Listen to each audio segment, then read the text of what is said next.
Naimbitahan sa Senate hearing ng veteranang aktres at tinaguriang Diamond Star sa showbiz industry na si Maricel Soriano.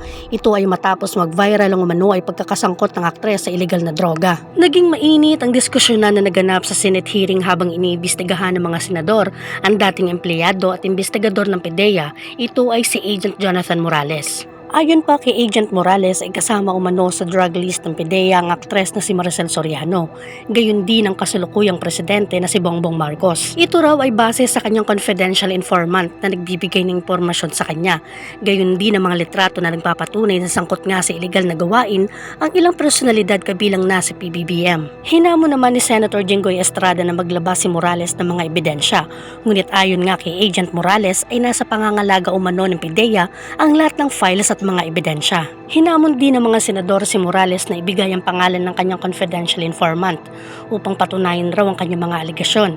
Sagot naman ni Morales na hindi niya umano pwedeng ibigay ang anumang impormasyon tungkol sa kanyang informant at maliban roon ay hindi niya na raw umano maalala ang pangalan nito. Ngunit kung mahawakan niya raw ang files na nasa PDEA ay marerecall niya ang pangalan ng informant, gayon din ang iba pang detalye patungkol sa kaso. Nang tanungin naman ni Senator Bato kung nasaan ang nasabing recorded files, ay mariin namang itinanggi ng PDEA at sinabing wala raw silang hawak na ganong record. Gayunpaman ay naniniwala si Bato na mayroon talagang nag-exist na ganong files. Ang problema nga lamang ay kung nasaan at kung sino ang may hawak ng mga ito. Tinanong din si Diamond Star Maricel Soriano kung may katotohanan ba ang mga aligasyon sa kanya patungkol sa paggamit ng iligal na gamot. Mariin niya itong tinanggi at sinabing wala umano siyang alam. Maging ang reklamo at kaso sa kanya ng kanyang mga dating kasambahay na umano ay pananakit sa mga ito ay itinanggi rin ni Maricel. Anya, papaano niya raw masasaktan ng mga ito samantalang nag-iisa lamang siya at dalawa ang kanyang kasambahay. Dagdag pa ng aktres, kung mayroon man daw iba pang katanungan ay bugado na lamang daw niya ang sasagot at ito na lamang daw ang kausapin. Samantala, marami naman sa mga netizens ang nadismaya sa nasabing hearing.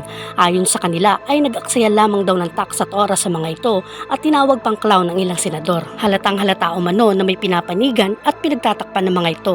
Dagdag pa nga ng isang netizen ay nasayang lamang raw ang kanilang boto. Kayo, anong masasabi niyo patungkol sa usaping ito? Maaari kayong mag-iwan ng inyong komento at opinion sa ating comment section. Kung nagustuhan niyo ang video ito, huwag niyong kalimutan pindutin ang subscribe button. Sama niyo na rin ang notification bell para updated kayo every time na nag-upload tayo ng mga bagong videos.